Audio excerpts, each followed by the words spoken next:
बंधुगण, जिस प्रकार से अरविंद केजरीवाल जी का शासन दिल्ली में रहा, जिस प्रकार से काम नहीं करना और एक माहौल ऐसे बनाना जिससे यह प्रतीत हो कि वो बहुत मेहनत कर रहे हैं, बहुत परिश्रम कर रहे हैं और सिस्टम को सुधारने की कोशिश कर रहे हैं, आज एक उदाहरण के सहित हम उनके इस पोल को खोलेंगे। काम न करना, केवल काम का फिक्र करना और फिक्र का जिक्र करना, यह अरविंद केजरीवाल जी का यूएसपी रहा है। और खास करके विज्ञापनों के माध्यम से अपने पार्टी के भिन्न भिन्न विषयों को आगे बढ़ाने की चेष्टा करना, जो धरातल पे वास्तविकता नहीं है। आजकल भी हम टीवी ऑन करते हैं तो पंजाब के आदरणीय मुख्यमंत्री जी को एक एंटी करप्शन हेल्पलाइन के साथ देखते हैं। मुझे याद आता है जब पहली बार दिल्ली सरकार गठित हुई थी 2014 में, तो उस समय अरविंद केजरीवाल जी ठीक इसी प्रकार टीवी में आते थे और कहते थे कि आप में से कोई भी करप्शन को मत सहना, अगर कहीं भ्रष्टाचार होता है तो हम एक फ़ोन नंबर देंगे, आप तुरंत उस पर फ़ोन कर देना, मैं बैठा हूँ, मैं पकड़ लूँगा उन लोगों को और सारे भ्रष्ट लोग जेल के पीछे होंगे। उन्होंने किसी को नहीं छोड़ा था। शीला दीक्षित जी के विषय में तो एक अटैची थी उनके पास, वहाँ से लेके लालू प्रसाद यादव इत्यादि 13 लोगों की लिस्ट भी थी। आज कुछ खुलासा हम तथ्यों के माध्यम से करने वाले हैं। अरविंद केजरीवाल जी अर्थात आम आदमी पार्टी का जो पहला कार्यकाल था दिल्ली में सरकार के रूप में, वह 28 दिसंबर 2013 से 14 फरवरी 2014 तक का था। 8 जनवरी 2014 को आप सभी को याद होगा, एक भ्रष्टाचार विरोधी helpline, anti corruption helpline Arvind Kejriwal ji ने स्वयं लॉन्च किया था। वो नंबर भी आपको याद होगा, बहुत विज्ञापन हुआ था उस नंबर का, 01127357169। यह वो हेल्पलाइन था और दावा किया गया था, अरविंद केजरीवाल जी खुद आते थे टीवी पे, प्रेस कॉन्फ्रेंस इत्यादि के माध्यम से दावा करते थे कि हजारों हजार फोन कॉल्स इस नंबर पे आ रहे हैं और बड़ा विशेष कार्यवाही जो है इस पे होने वाला है। हजारों कॉल्स आ रहे हैं, ये खुद अरविंद केजरीवाल जी ने कहा था। दूसरा कार्यकाल आम आदमी पार्टी का 2015 से 2020 तक था, 2020 तक था। 5 अप्रैल 2015 को पुनः एक नवगठित हेल्पलाइन लॉन्च किया गया था, एक नया नंबर लॉन्च किया गया था and the new number was 1031। और यह जो नंबर था, यह विजिलेंस डिपार्टमेंट, दिल्ली सरकार के विजिलेंस डिपार्टमेंट सतर्कता विभाग के अंतर्गत था कि विजिलेंस डिपार्टमेंट इसके ऊपर एक पैनी निगाह रखेगी और जो भी कॉल्स इसमें आएंगे उस पर कार्यवाही करने का काम विजिलेंस डिपार्टमेंट करेगी, क्योंकि विजिलेंस डिपार्टमेंट इन सारे कॉल्स को एसीबी, एंटी करप्शन ब्यूरो, उस समय विजिलेंस डिपार्टमेंट के अंडर में था, एसीबी के पास भेजेगी। इस पर भी बहुत विज्ञापन हुआ। एक ऐसा माहौल बनाया गया मानो भ्रष्टाचार के खिलाफ बहुत बड़ी लड़ाई लड़ने की चेष्टा अरविंद केजरीवाल जी की है। आपको याद होगा उसके पश्चात दिल्ली सरकार के सतर्कता विभाग अर्थात विजिलेंस डिपार्टमेंट में से एसीबी चला गया। एसीबी उनके पास नहीं रहा। जब एसीबी उनसे छिन गया तो आम आदमी पार्टी ने प्रेस कॉन्फ्रेंस किया और कुछ आंकड़े रखे। प्रेस कॉन्फ्रेंस के माध्यम से उन्होंने आंकड़े रखा कि ये जो हेल्पलाइन 1031 खोला गया था, उसके माध्यम से जो कॉल आए थे उनकी संख्या 1,25,000 की थी। 1,25,000 calls were received through this helpline, the anti-corruption helpline, that is 1031. And mostly these anti-corruption calls, ये जो भ्रष्टाचार के विरोध जो कॉल्स थे, ये कॉल्स कुछ विभागों की थी जिसमें एमसीडी, पुलिस, परिवहन विभाग और दिल्ली जल बोर्ड सम्मिलित थे कि इन 4-5 विभागों का बहुत कॉल्स आया है। 1,25,000 कॉल्स आई हैं और आम आदमी पार्टी ने प्रेस कॉन्फ्रेंस करके कहा था उस समय कि इसके आधार पर लगभग 152 अधिकारियों को निलंबित अर्थात सस्पेंड किया गया है और 35 अधिकारियों को गिरफ्तार किया गया है। एक आरटीआई का सिलसिला चालू हुआ, राइट टू इंफॉर्मेशन है। लोगों ने जानना चाहा कि वास्तविकता इस नंबर का क्या था, कितने लोगों को वास्तविक रूप से कितने लोगों को वास्तविक रूप से इसमें सजा हुआ? जो दिल्ली पुलिस की आरटीआई की जवाब 13 मई 2015 को दिल्ली पुलिस से यह आरटीआई में मांगा गया कि कितने लोग गिरफ्तार हुए, क्योंकि जो नोडल एजेंसी है कार्यवाही करने की, एफआईआर दर्ज करने की, शिकायत दर्ज करने की, वो तो आप हैं, तो कितने लोग गिरफ्तार हुए, क्या कार्यवाही हुई? तो दिल्ली पुलिस का कहना था कि कुल मिलाकर के 1031 पे 282 कॉल्स मात्र आए और 7 केस दर्ज हुए। गिरफ्तारी किसी की नहीं हुई, मात्र 7 केस दर्ज हुए। Just imagine. आम आदमी पार्टी के प्रवक्ताओं ने, उनके नेताओं ने प्रेस कॉन्फ्रेंस करके कहा 1,25,000 कॉल्स आई, 152 सस्पेंड हो गए, 35 गिरफ्तार हो गए। भारी जुर्म हो गया था इसलिए 35 गिरफ्तार हो गए। किंतु दिल्ली पुलिस ने कहा कुल मिलाकर के 282 कॉल्स आए। डिफरेंस देखिए, 1,25,000 और 282, और केवल 7 केस दर्ज हुए, कोई गिरफ्तार नहीं हुआ, कोई 7 केस दर्ज हुए। ठीक उसी प्रकार स्पेशल सीपी एंटी करप्शन एक विभाग था, उसके जो स्पेशल सीपी थे, स्पेशल सीपी के अनुसार 20 अप्रैल 2015 को उन्होंने कहा कि ये जो 1031 हेल्पलाइन था, इसमें मैक्सिमम 451 शिकायतें आईं, 11 मामले दर्ज हुए। 7 से 11 मामले। एसीबी जो एंटी करप्शन ब्यूरो था, उनका मानना था कि 11 मामले दर्ज हुए, पुलिस ने कहा 7 मामले दर्ज हुए। बाद में आपको पता है ये जो हेल्पलाइन था 1031, जिसके ऊपर इतना फैनफेयर हुआ था कि पता नहीं दिल्ली का चेहरा बदल जाएगा, करप्शन आम आदमी के जीवन से समाप्त हो जाएगा, ये बंद हो गया। ये कोविड हेल्पलाइन में परिवर्तित कर दिया गया और अभी भी ये बंद है। आज पंजाब के चीफ मिनिस्टर इसी प्रकार के एक हेल्पलाइन को लेकर वो कहीं ना कहीं पंजाब बदल जाएगा इस प्रकार की राजनीति भी कर रहे हैं। और आपको जान के आश्चर्य होगा कि उस समय के जो एसीबी अधिकारी थे, ये ऑन रिकॉर्ड है, ये पब्लिक में है, कि उस समय के जो एसीबी अधिकारी थे, उन्होंने कहा कि ये जितने भी 1031 पे कॉल आए थे उनका कोई रिकॉर्ड नहीं है, no record keeping could be done. Why? क्योंकि ये सब दिल्ली सरकार ने उस समय निजी स्वयं सेवकों को रखा था। निजी मतलब अपने ही जो सिविल सोसाइटी के लोग होते हैं, एनजीओ के लोग होते हैं, उनको रखा था इस काम को करने के लिए। सो दे वर नॉट क्वाइट डेप्थ। उनको पता नहीं था कि इस प्रकार इस हेल्पलाइन को हैंडल करना है, इसलिए कोई रिकॉर्ड कीपिंग नहीं हुआ है। इसलिए यह बताना संभव नहीं है कि वास्तविक रूप में किसी पे काम हुआ है या नहीं हुआ है। खोदा पहाड़ निकली चुहिया, एक मुहावरा है। आप सोच के देखिए, इतना कुछ कहा गया था। अरविंद केजरीवाल जी किस तरह हाथ ऐसे ऐसे करके प्रेस कॉन्फ्रेंस करते थे रोज कि हम भ्रष्टाचार समाप्त कर देंगे, आप बिल्कुल डरिएगा मत, मैं बिल्कुल हूँ ना, मैं, आप फ़ोन करिए, मैं बैठा हूँ, सारा भ्रष्टाचार समाप्त हो जाएगा, क्योंकि ये हेल्पलाइन ही सब कुछ है। कुछ नहीं हुआ, किसी के खिलाफ केस नहीं हुआ है, कोई जेल नहीं गया है, इतने वर्ष बीत गए। ये जो इनकी रणनीति है, कुछ नहीं करना, केवल जिक्र करना और जिक्र का फिक्र करना, आज उसी विषय में ये प्रेस कॉन्फ्रेंस है। और बाकी बहुत सारे विषयों को लेकर अभी आदेश गुप्ता जी, हमारे दिल्ली प्रदेश अध्यक्ष, आपके सामने रूबरू होंगे। माननीय आदेश जी। धन्यवाद माननीय संबित पात्रा जी। अभी सभी पत्रकार मित्रों को मेरा नमस्कार।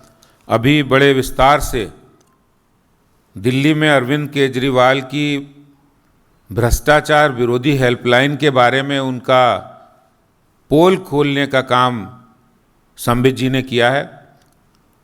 और दिल्ली के मामले के अंदर भी मैं कुछ बातें आपके सामने साझा करना चाहता हूं। दिल्ली के मुख्यमंत्री जी जिस समय पंजाब के अंदर उनकी सरकार बनी, तो उन्होंने ट्वीट किया कि हमने 11 दिन के अंदर दिल्ली के अंदर एक परिवर्तन किया, एक पंजाब के अंदर कट्टर ईमानदार सरकार आ गई है। और ऐसी कट्टर ईमानदार सरकार को चलाने वाले जो कट्टर ईमानदार मुख्यमंत्री केजरीवाल हैं, उनके बड़े ही कट्टर दोस्त और मित्र और उनके सखा रहे ऐसे दिल्ली में उनके ही मंत्रिमंडल के मंत्री सत्येंद्र जैन जी की एक कारनामा सामने आया। और वो कारनामा उनकी लगभग 5 करोड़ की संपत्ति, जो कि फर्जी कंपनियों के नाम पर हवाला कारोबारियों से लेन देन करके उन्होंने जमीन खरीदी थी, उसको जब्त किया गया। और ये कार्रवाई बहुत नई नहीं है, पिछले 5-6 सालों से उन पर यह कार्रवाई चल रही, उस पर जांच चल रही। और उस जांच के दौरान ये पाया गया कि किस तरह से सरकार का जो वो उपयोग कहते हैं उसको दुरुपयोग कर रहे थे, अपने पद का दुरुपयोग कर रहे थे। किस तरह से दिल्ली के कट्टर ईमानदार मुख्यमंत्री के कट्टर दोस्त और चहेते सत्येंद्र जैन के हवाला कारोबारियों से जो लेन देन था उसमें 16.38 करोड़ रुपया हवाला कारोबारियों से लेन देन किया। और खुद हवाला कारोबारियों ने इस जांच के दौरान बताया, जीवेंद्र मिश्रा, अभिषेक चोखानी, राजेंद्र बंसल। और ये बात यहीं नहीं रुकी, उसके बाद उन्होंने मंत्री पद रहते हुए 3 कंपनियां जो शेल कंपनी है जिसमें हवाला का पैसा वो लेते थे, Indo metal Impex private limited, Akinchan developers private limited, Prayas info solutions private limited, ये वो कंपनियां हैं जिनको चलाने का काम सत्येंद्र जैन और उनके परिवार के लोग करते हैं। शेल कंपनी है, इसमें जितना उनका नंबर 2 का पैसा हवाला के थ्रू वो लेते थे और इससे करते क्या थे, ये बात भी बहुत जानकारी आपको दे रहा हूं। वो दिल्ली में इससे जमीनें खरीदते थे, क्योंकि सैया भय कोतवाल तो हमें डर काएगा। खुद मुख्यमंत्री उनके दोस्त है, मुख्यमंत्री जी पूरा शेल्टर दिए हैं और उनको मंत्रालय भी वो दे रखे, यूडी मिनिस्टर हैं, पीडब्ल्यूडी मिनिस्टर हैं। क्योंकि सड़क कहां से निकलेगी, कहां की जमीन कब महंगी होगी, ये सब अगर किसी को पता है तो वो दिल्ली में सत्येंद्र जैन को पता है।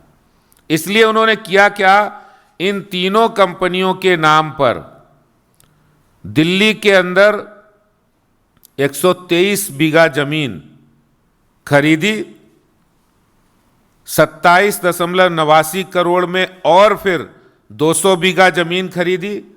कहां खरीदी?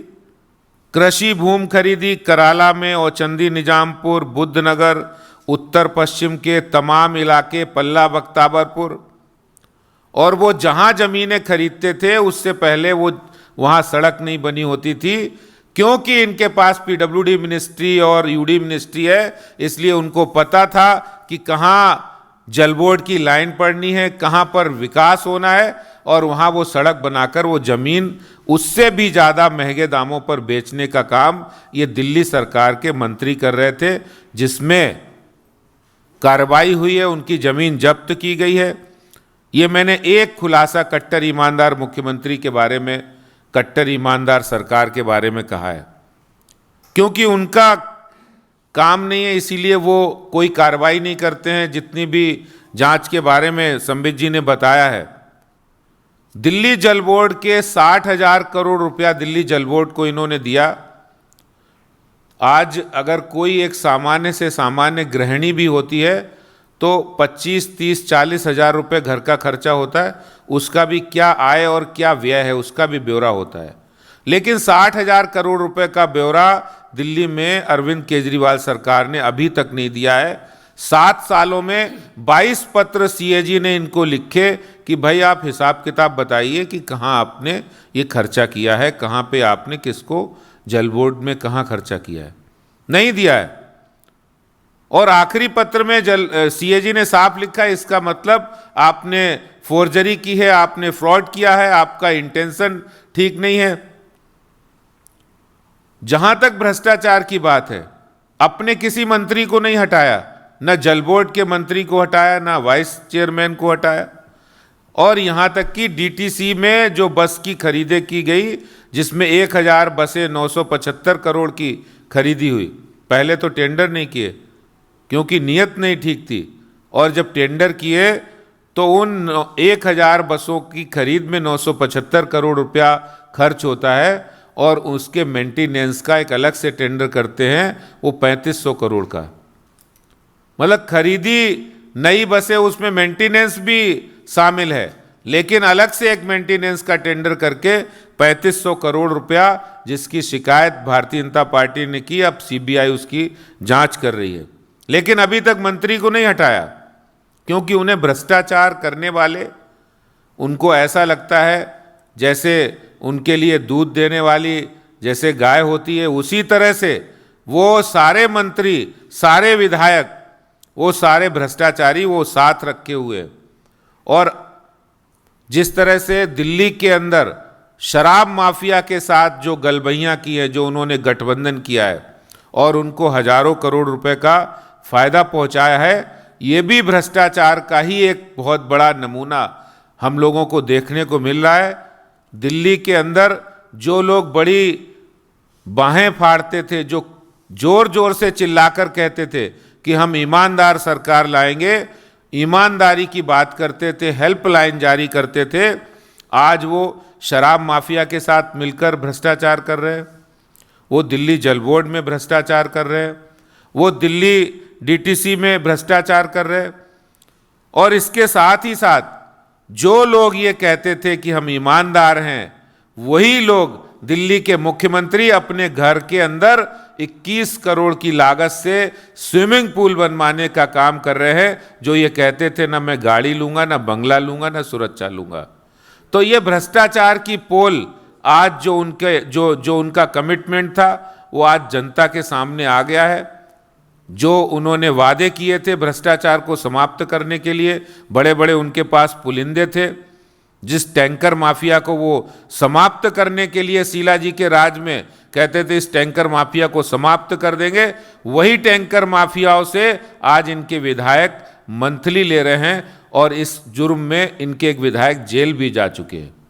तो ये इनकी असली कहानी, आज कुछ कहानी आपको मैंने बताई है कि दिल्ली में भ्रष्टाचार विरोधी हेल्पलाइन चलाकर दिल्ली के अंदर, देश के अंदर भ्रष्टाचार के खिलाफ लड़ाई लड़ने वाले आज खुद भ्रष्टाचार कर रहे हैं दिल्ली के अंदर। ये बात मैं आपके बीच कहना चाहता हूं। धन्यवाद।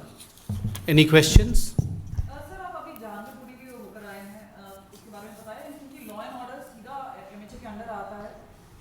क्या दायित्व बनता है, आपको लगता है कोई लैक्सिटी थी दिल्ली पुलिस में, जिस तरह से हम देख रहे हैं करौली में और बाकी जगह वायलेंस हुआ, तो उससे तैयारी कर लेनी चाहिए थी? माननीय अध्यक्ष जी, आदेश जी अभी जहांगीरपुरी जाने वाले हैं, तो जो आपने प्रश्न पूछा है, स्वाभाविक रूप से वो वहाँ एक बार निरीक्षण करने के बाद प्रश्नों के उत्तर जरूर रखेंगे।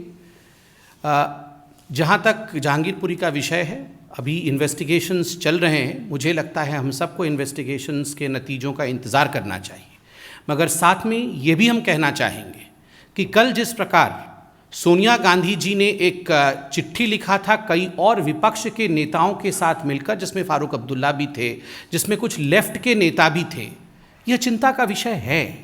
यह चिंता का विषय है क्योंकि जो सिलेक्टिव पॉलिटिक्स, चयनात्मक राजनीति विपक्ष के कुछ नेता कर रहे हैं, वह देश के लिए उचित नहीं है, देश के लिए हानिकारक है। सोनिया जी ने इस चिट्ठी में विचारधारा की बात की थी। आज प्रश्न उठता है, कौन सा ऐसा विचारधारा है जो देश में इस प्रकार दंगे कराता है? इस विचारधारा का नाम 70 वर्षों से एक ही है और उसका नाम है तुष्टीकरण की विचारधारा, the politics and the policy of appeasement. Bharatiya Janata party विश्वास रखती है केवल एक ही पॉलिसी में, एक ही सूत्र और एक ही मंत्र में, वो है सबका साथ, सबका विकास, सबका विश्वास और सबका प्रयास। किंतु दुखद है, अपने राजनीतिक रोटी सेकने के लिए कुछ विपक्षी दलों ने जिस प्रकार से हर माहौल को राजनीति के रूप में परिवर्तित करना, तुष्टीकरण की राजनीति को बढ़ावा देना और चयनात्मक, राजस्थान में कुछ होता है तो वहाँ चिट्ठी लिखी नहीं जाती है। करौली में किस प्रकार की हिंसा हुई आप सभी ने देखा है, उस पर कुछ नहीं कहना, किंतु बाकी जगह राजनीति करने की कोशिश करना, मुझे लगता है ये बहुत दुखी है। बहुत बहुत धन्यवाद।